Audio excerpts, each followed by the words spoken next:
Hello friends. Shashi Agarwal channel के अंदर मैं आप सबका स्वागत करती हूँ। आज का जो हमारा सब्जेक्ट है वो है प्रारंभिक समष्टि अर्थशास्त्र, इंट्रोडक्टरी मैक्रो इकोनॉमिक्स, और जिसके अंदर हम पूरा का पूरा जो टॉपिक है सरकारी बजट तथा अर्थव्यवस्था, government budget and the economy जो है, इस पूरे टॉपिक को हम इस वीडियो के अंदर समझेंगे। अगर आपको मेरा ये प्रयास सही लगता है तो इस वीडियो को लाइक कीजिए, शेयर कीजिए तथा मेरे चैनल शशि अग्रवाल को सब्सक्राइब कीजिए। तो सबसे पहले हम देखते हैं सरकारी बजट का मतलब क्या है। देखो, सरकारी बजट जो होता है वित्तीय वर्ष की अवधि के दौरान सरकार की क्या-क्या प्राप्तियां हैं और सरकार के क्या-क्या खर्चे हैं, उसके अनुमानों का विवरण कि जो आने वाला वित्तीय वर्ष है इसके अंदर सरकार की प्राप्तियां क्या होगी, सरकार का क्या खर्चा क्या होगा, उनके सभी अनुमानों का जो होता है इसके अंदर ब्यौरा दिया जाता है। बजट से हमें पता चलता है कि पिछले 1 साल के अंदर सरकार का वित्तीय प्रदर्शन क्या था, सरकार की फाइनेंशियल परफॉर्मेंस क्या थी और अगले साल के लिए सरकार के वित्तीय कार्यक्रम और नीतियों के ऊपर हाईलाइट किया जाता है। देखो, यहाँ पे जो फोकस किया जाता है वो अगले साल के लिए सरकार की जो वित्तीय कार्यक्रम और नीतियां होती हैं उसके ऊपर किया जाता है। सरकारी बजट मूल रूप से सरकार की राजस्व और व्यय नीति से संबंधित एक वार्षिक अभ्यास होता है। भारत में 1 फरवरी वो तारीख है जब हमारा फिनांस मिनिस्टर जो है संसद के अंदर संसद की अप्रूवल के लिए सरकार का वार्षिक बजट जो है पेश करता है। देखो, यहाँ पे जो फोकस होता है अगले वर्ष के लिए सरकार के कार्यक्रम और नीतियों का वर्णन करने वाला बजट। सरकार का जो कार्यक्रम और नीति होता है जिसको हम बजटीय नीति या राजकोषीय नीति कहते हैं। सरकार राजस्व पहला होता है जिससे हम देखते हैं कि सरकार कहाँ-कहाँ से प्राप्तियां कर सकती है, अनुमानित उसकी प्राप्तियां क्या होती हैं। वे पहलू मतलब जो बजट होता है उसके 2 पहलू होते हैं।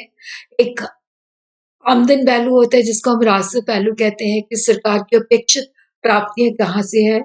वे पहलू सरकार कहाँ-कहाँ पे अनुमानित खर्चा करेगी।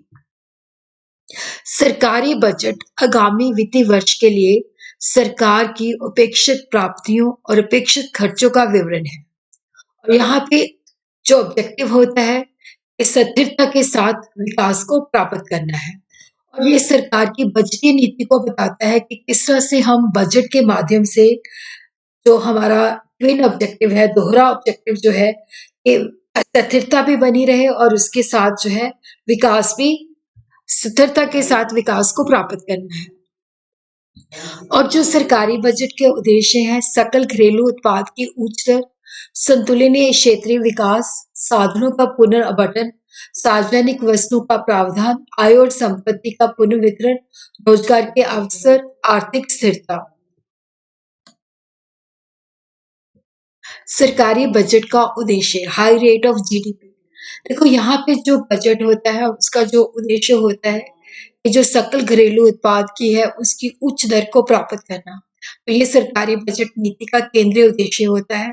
इसको वो 2 तरीकों से प्राप्त कर सकती है सरकार, जो है सार्वजनिक निवेश का जो खर्चा है उसको बढ़ाकर और उसी तरह निजी निवेश को प्रोत्साहन करके, जिसके अंदर उनको वो काफी सारे टैक्स के अंदर जो है कंसेशन देती है।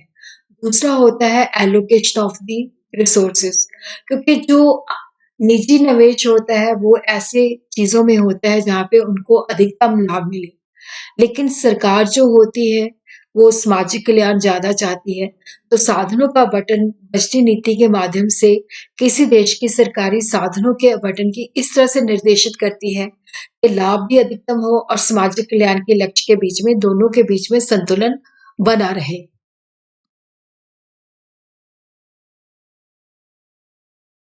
और उसी तरह आय और संपत्ति का पुनर्वितरण।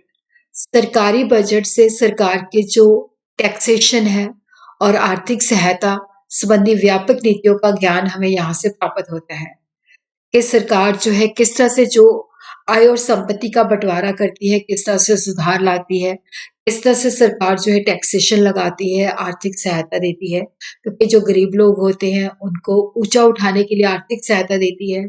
और जो धनी वर्ग होता है उसके ऊपर टैक्सेशन लगाया जाता है ताकि उनसे पैसा इकट्ठा करके जो है गरीबों के ऊपर जो है खर्च किया जा सके। संपत्ति तथा आय का न्यायपूर्ण बंटवारा सामाजिक न्याय का प्रतीक है, जो कि भारत जैसे किसी भी कल्याणकारी राज्य का मुख्य उद्देश्य होता है।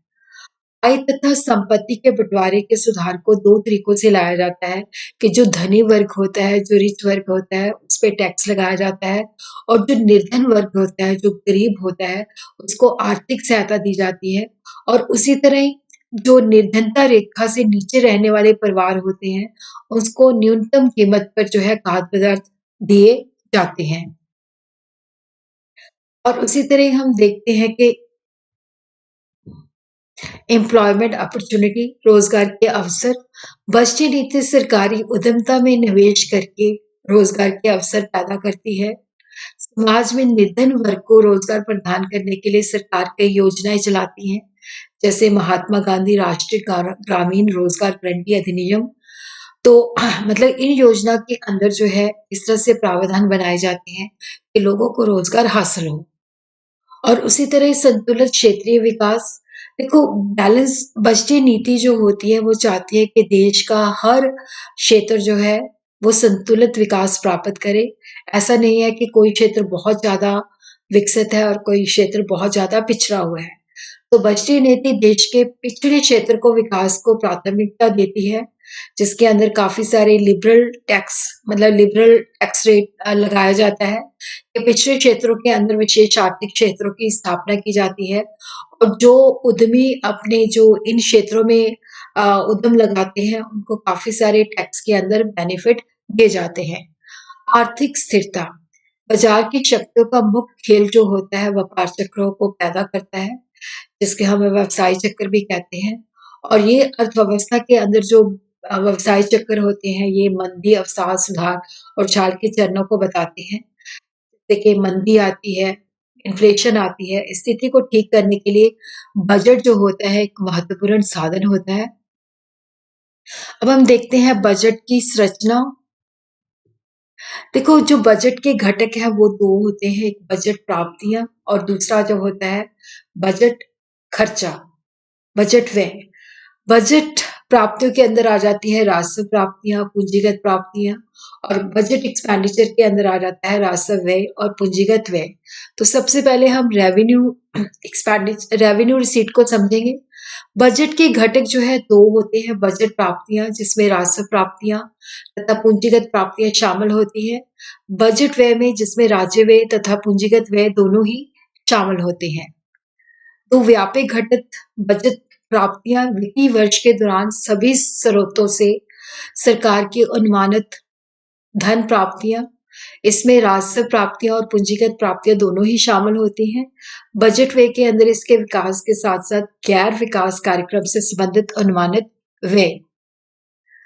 देखो यहाँ पे सबसे पहले हम रेवेन्यू रिसीट्स राजस्व प्राप्तियों का मतलब समझेंगे। सरकार की राजस्व प्राप्तियां वो धन प्राप्तियां हैं जो सरकार के लिए कोई दायित्व पैदा नहीं करती। जैसे टैक्स लगाए जाते हैं तो वो राजस्व प्राप्ति है क्योंकि ये सरकार के लिए कोई दायित्व पैदा नहीं करती, क्योंकि टैक्स जो होता है एक कंपल्सरी पेमेंट होती है।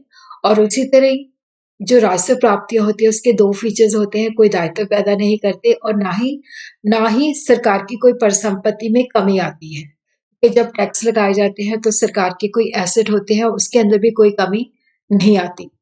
सरकार की राजस्व प्राप्तियां वो धन प्राप्तियां हैं जो सरकार के लिए कोई दायित्व पैदा नहीं करती, ना ही सरकार की परिसंपत्ति के अंदर कोई करती है।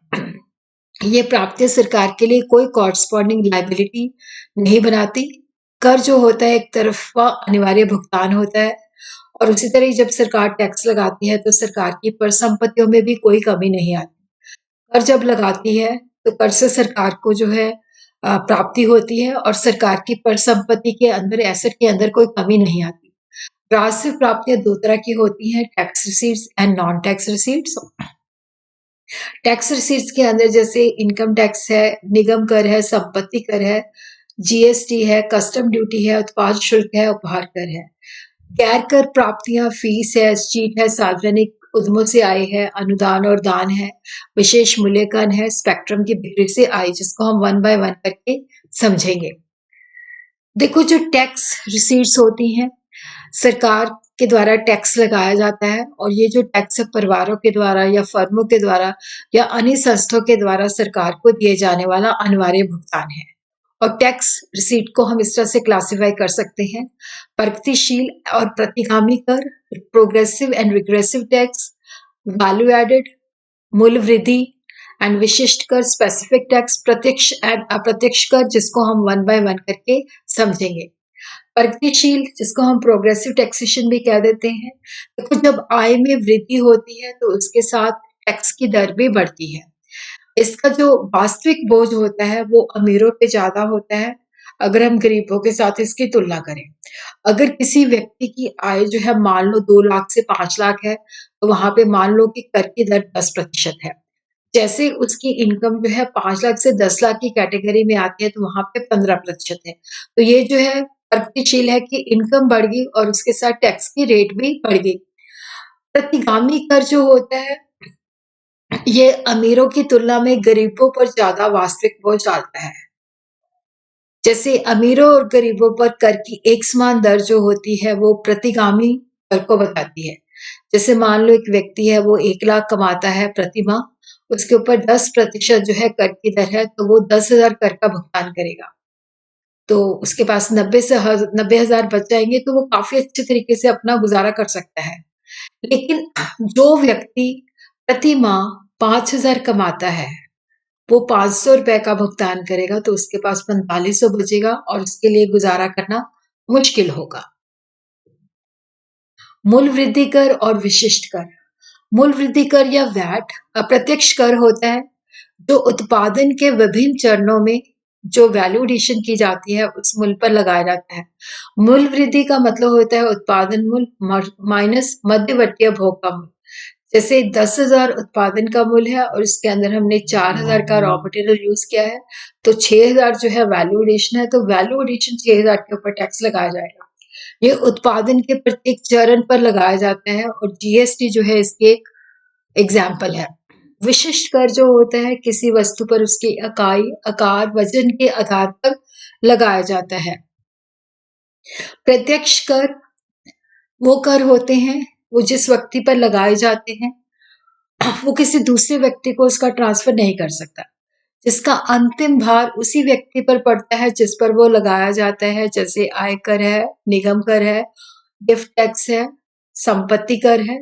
कर का भार हम किसी दूसरे व्यक्ति पे नहीं डाल सकते। अप्रत्यक्ष होता है जिसका आरंभिक भार या प्रभाव एक व्यक्ति पर पड़ता है, लेकिन वो भार दूसरे पे डालने में सफल हो जाता है। जैसे जीएसटी जो है वो लगाया जाता है, जो मतलब जो सेलर है उस पे लगाया जाता है, लेकिन वो कस्टमर से उसको वसूल कर लेता है। गैर कर प्राप्तियां वो प्राप्तियां होती हैं जो अन्य स्रोतों से प्राप्त होती है, टैक्स के अलावा जो अन्य स्रोत होते हैं। जैसे फीस है, तो फीस जो होती है कि सरकार जो लोगों को सेवा देती है उसके लिए भुगतान है। ये वाणिज्यिक सेवा के लिए कीमत नहीं है, ये प्रशासनिक और न्यायिक सेवाओं के लिए भुगतान है। जैसे हमने भूमि का पंजीकरण करवाना है उसका शुल्क, जन्म और मृत्यु का पंजीकरण कराना है उसका शुल्क, पासपोर्ट शुल्क, न्यायालय शुल्क। जुर्माना ये कानून तोड़ने वालों द्वारा सरकार को लगाया जाता है। इसका उद्देश्य राजस्व अर्जित मतलब इनकम अर्जित करना नहीं होता है, बल्कि लोगों को बताना होता है कि हमने जो नियम बने हैं उसकी जो है उसको फॉलो करना है।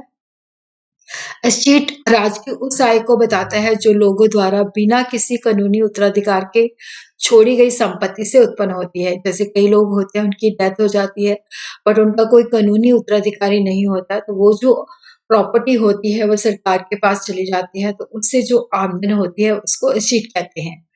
विशेषकर ये वो भुगतान होते हैं जो उन संपत्तियों के मालिकों द्वारा दिए जाते हैं जिनका मूल्य सरकार की विकासात्मक जो सरकार मतलब विकास के लिए गतिविधियां करती है, तो उनकी जो संपत्ति का मूल्य है उनकी वजह से सरकार के एफर्ट्स की वजह से बढ़ जाता है।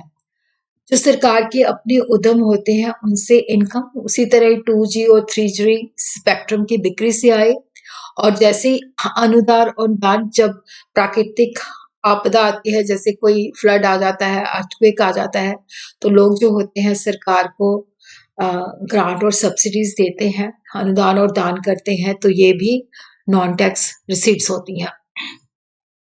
अब हम देखते हैं सरकारी बजट तथा सॉरी हम बजट वे को देखते हैं। अब हमने रेवेन्यू रिसीट कर लिया है, तो अब हम कैपिटल रिसीट को करेंगे। सरकार की उन प्राप्तियों के रूप में परिभाषित किया जा सकता है जो सरकार के लिए दायित्व बनाती हैं या उसकी परिसंपत्ति में कमी का कारण बनती है। देखो, जैसे सरकार को दिए गए ऋण एक दायित्व है, क्योंकि इन्हें वापस भी करना पड़ता है, तो इसे पूंजी प्राप्ति कहा जाता है। और सरकार की परिसंपत्ति में कमी का कारण भी हो सकते हैं। इन प्राप्तियों से सरकार की परिसंपत्ति में कमी आती है, जैसे सरकार जो है एयर इंडिया के शेयर बेचती है, तो सरकार को मौद्रिक जो प्राप्ति होती है वो पूंजीगत प्राप्ति होती है, बट सरकार का जो एसेट है वो कम हो जाता है। पूंजीगत प्राप्तियों के अंदर आ जाता है ऋण की वसूली, उधार और अन्य लाइबिलिटीज और अन्य प्राप्तियां। कैपिटल रिसीट के अंदर आ जाता है recovery of loan, borrowing and other liabilities and other receipts. ऋण वसूली, केंद्रीय सरकार वित्तीय संकट से निपटने के लिए राज्य सरकारों को लोन प्रदान करती है, और जब ये लोन राज्य सरकार चुकाती है तो सरकार की संपत्ति कम हो जाती है। उधार और अन्य देनदारियां, जैसे सरकार जो है पब्लिक से लोन ले सकती है, आरबीआई से लोन ले सकती है, दूसरे देशों से लोन ले सकती है। अन्य प्राप्ति जैसे डिसइन्वेस्टमेंट, विनिवेश निवेश के ठीक विपरीत है। विनिवेश का अर्थ है कि सरकार जो होती है सार्वजनिक उपक्रमों के शेयर जो होते हैं निजी क्षेत्र को बेचती है, जिसके कारण निजीकरण हो जाता है। जैसे एयर इंडिया के शेयर जो है प्राइवेट सेक्टर को बेच दिए जाते हैं, तो जिसको हम कहते हैं डिसइन्वेस्टमेंट। बजट एक्सपेंडिचर, वित्तीय वर्ष के दौरान सरकार के विकास और गैर विकास कार्यक्रम से संबंधित अनुमानित जो अनुमान लगाया जाता है कि विकास और गैर विकास जो प्रोग्राम है उसके ऊपर इतना खर्चा होगा। बजट व्यय को हम दो वे में वर्गीकरण कर सकते हैं, राजस्व व्यय रेवेन्यू एक्सपेंडिचर, कैपिटल एक्सपेंडिचर। राजस्व व्यय से तात्पर्य वित्तीय वर्ष में सरकार के अनुमानित खर्चे से है, जो ना तो परिसंपत्तियों का सृजन करता है और ना ही देनदारियों में कमी लाता है। राजस्व व्यय वो है जिसमें दो विशेषताएं होती हैं।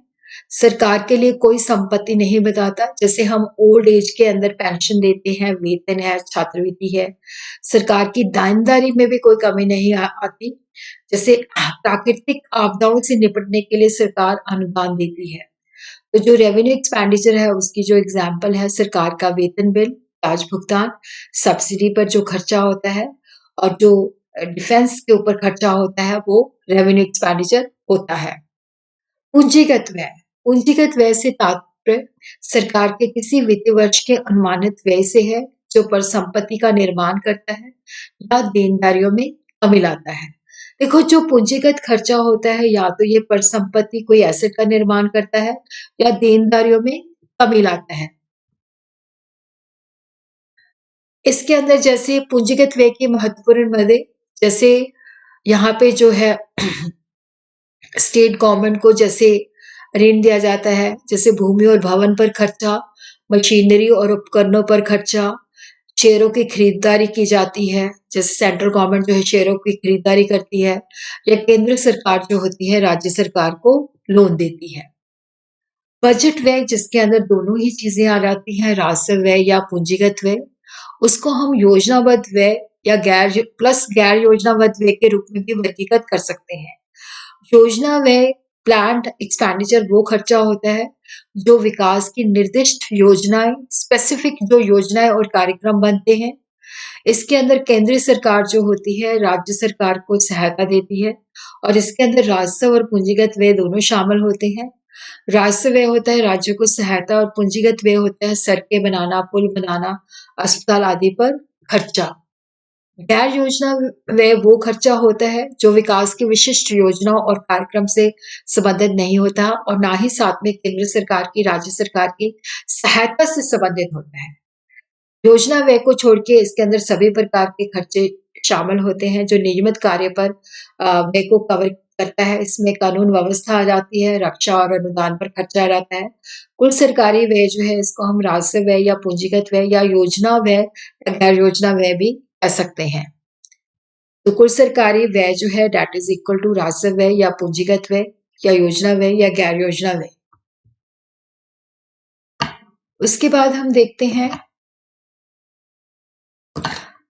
यहाँ पे हम बजट घाटे को अब समझेंगे। सरकारी घाटा उस स्थिति को कहते हैं जब सरकार का बजट खर्चा जो होता है वो बजट प्राप्तियों से अधिक होता है।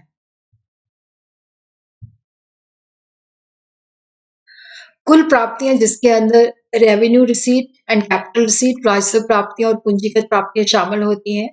कुल प्राप्तियां जो होती हैं वो अधिक कुल व्यय से कम होती हैं। अधिक कुल व्यय राजस्व व्यय और पूंजीगत व्यय जो होता है राजस्व प्राप्ति और पूंजीगत प्राप्तियों से ज्यादा होता है।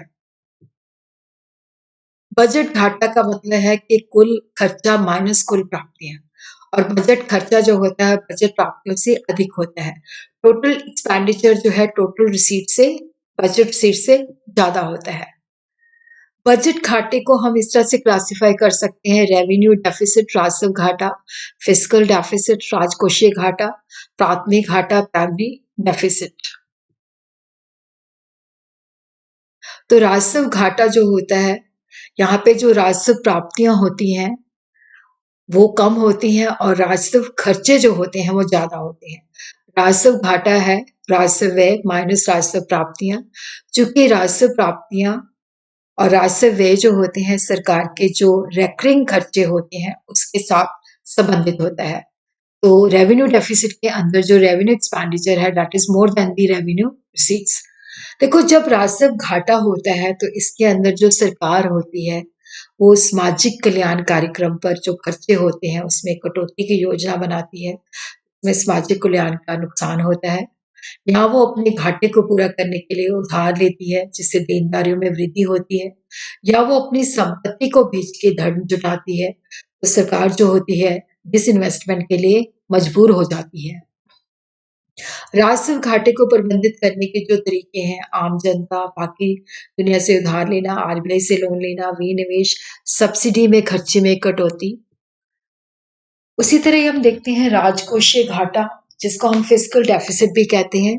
राजकोषीय घाटा जो होता है कुल व्यय जिसके अंदर राजस्व व्यय या पूंजीगत व्यय होता है माइनस कुल प्राप्तियां। तो यहाँ पे देखो राजस्व प्लस उधार के अलावा पूंजी। यहाँ पे जो फिस्कल डेफिसिट होता है इसके अंदर हम अनुमान लगाते हैं कि कितना सरकार जो है उधार लेने की आवश्यकता होती है। तो इसके अंदर हम उधार को जो है उसके अंदर मतलब अनुमान लगाते हैं। तो जो ग्रॉस फिस्कल डेफिसिट होता है इसके अंदर आ जाता है आरबीआई से उधारी, विदेशों से उधारी, प्लस पहले रिजर्व बैंक ऑफ इंडिया से उधारी, प्लस विदेश से उधारी, प्लस घर पर शुद्ध उधारी। अगर ज्यादा राजकोषीय घाटा है तो इसका मतलब है कि सरकार ज्यादा उधार ले रही है। इसका जो इम्प्लीकेशन है, देखो, जब आरबीआई से सरकार जो है उधार लेती है तो अर्थव्यवस्था में मुद्रा की पूर्ति बढ़ जाती है क्योंकि आरबीआई नए नोट छापती है, और मुद्रा पूर्ति में जो वृद्धि होती है तो सामान्य मुल्क स्तर के अंदर भी वृद्धि आती है। आरबीआई से उधार लेने पे मुद्रा पूर्ति में वृद्धि आती है, कीमतों में वृद्धि आती है, और जिसके अंदर जो मुद्रास्फीति का चक्र भी होता है वो शुरू हो जाता है। और उसी तरह राष्ट्रीय ऋण जो लिया जाता है तो ये भी जीडीपी वृद्धि में बाधा डालता है, क्योंकि राष्ट्रीय आय का एक महत्वपूर्ण प्रतिशत जो है वो पिछले लोन जो लिया होता है उसके भुगतान के लिए किया जाता है। और ये उच्च राजकोषीय घाटा जो होता है और कम जीडीपी वृद्धि का एक दुष्चक्र शुरू हो जाता है, क्योंकि राज फिस्कल डेफिसिट ज्यादा है तो जिसकी वजह से क्या होता है कम जीडीपी होता है, और कम जीडीपी होता है तो अगेन जो होता है हमें फिस्कल डेफिसिट ज्यादा होता है, ज्यादा बोरिंग करनी पड़ती है, तो ये चक्र जो है शुरू हो जाता है। और उसी तरह क्राउडिंग आउट, इसके अंदर क्या होता है कि जब सरकार ज्यादा उधार लेती है तो धन की उपलब्धता जो होती है निजी निवेशकों के लिए कम हो जाती है, तो अर्थव्यवस्था में कुल निवेश कम हो जाता है। और उसी तरह सरकार जब लोन लेती है ज्यादा, चाहे वो घरेलू है चाहे अंतर्राष्ट्रीय मुद्रा बाजार से लेती है, तो सरकार की क्रेडिबिलिटी कम होती है, और जिसके अंदर जो बाहर के निवेशक होते हैं, वैश्विक निवेशक होते हैं, इन्वेस्टर्स होते हैं, वो घरेलू अर्थव्यवस्था से अपना निवेश निकालना शुरू कर देते हैं। और जो हाई फिस्कल डेफिसिट है, उच्च राजकोषीय घाटा है, वो बताता है कि वित्तीय जो अनुशासनहीनता है, जिसके अंदर क्या है कि जो फिनांस है उसको सही ढंग से मैनेज नहीं किया जाता है। ऐसी स्थिति की ओर इशारा करता है कि जब जीडीपी में वृद्धि कम होती है और बेरोजगारी ज्यादा होती है। और अगर अर्थव्यवस्था में सुधार लाना है, तो इसके लिए एफडीआई के बिना ये पॉसिबल नहीं है। प्राथमिक घाटा। प्राथमिक घाटा होता है जब राजकोषीय घाटे में से ब्याज भुगतान को माइनस कर दिया जाए। तो यहाँ पे जो प्राथमिक घाटा होता है, इसमें देखा जाता है सरकार की उधारी जो है, ब्याज भुगतान को छोड़ के सरकार को की जो उधारी है उसको बताता है। प्राथमिक घाटा ब्याज भुगतान को छोड़ के सरकार की उधारी आवश्यकता को दर्शाता है। यह हमें बताता है कि जो करंट ईयर है, जो चालू वर्ष है, उसके अंदर सरकार का खर्चा कितना है और सरकार की चालू वर्ष की प्राप्तियाँ कितनी हैं। चालू वर्ष का खर्चा जो है सरकार की चालू वर्षों की प्राप्तियों से ज़्यादा है, जिसके अंदर सरकार को कितना और उधार लेने की आवश्यकता पड़ेगी।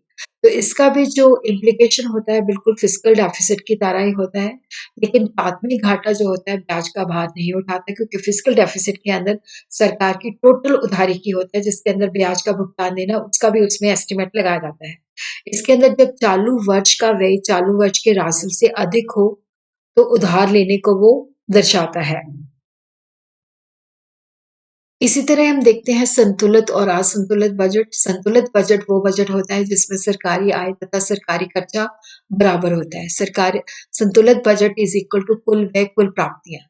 देखो, जब संतुलित बजट होता है तो उसके अंदर कोई भी फिजूल खर्ची नहीं होती और ये वित्तीय स्थिरता और राजकोषीय अनुशासन को बताता है। लेकिन इसका ये दोष होता है कि ये जब बेरोजगारी की समस्या में कोई समाधान नहीं देता और ये कम विकसित देशों के लिए सही नहीं है। असंतुलित बजट सरकार की प्राप्ति और व्यय बराबर नहीं होते, तो इस सिचुएशन के अंदर दो तरह के बजट हो सकते हैं, बचत का बजट या घाटे का बजट। तो बचत बजट, सरप्लस बजट, ये एक ऐसा बजट है जिसके अंदर सरकारी प्राप्तियां सरकारी व्यय से ज्यादा होती है। अनुमानित सरकारी प्राप्तियां सरकारी खर्चे से ज्यादा होती है।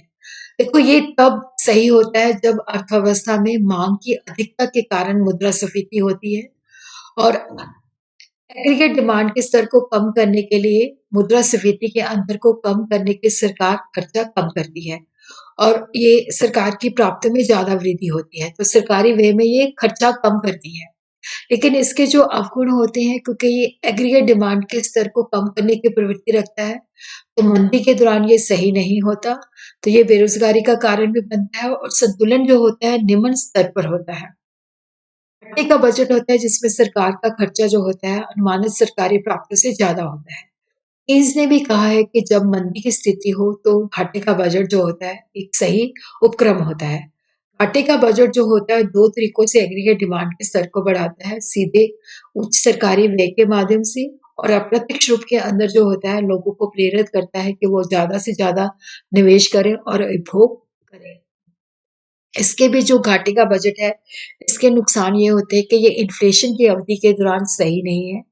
मुद्रास्फीति में क्या होता है कि एग्रीगेट डिमांड एग्रीगेट सप्लाई से हो ज़्यादा होती है, तब हम एग्रीगेट सप्लाई को बढ़ा नहीं सकते, तो एग्रीगेट डिमांड और एग्रीगेट सप्लाई में बहुत बड़ा अंतर होता है। तो मुद्रास्फीति का अंतर बढ़ेगा, तो मज़दूरों की कीमतें भी बढ़ेगा, तो एक दुष्चक्र के अंदर वो फँस जाते हैं।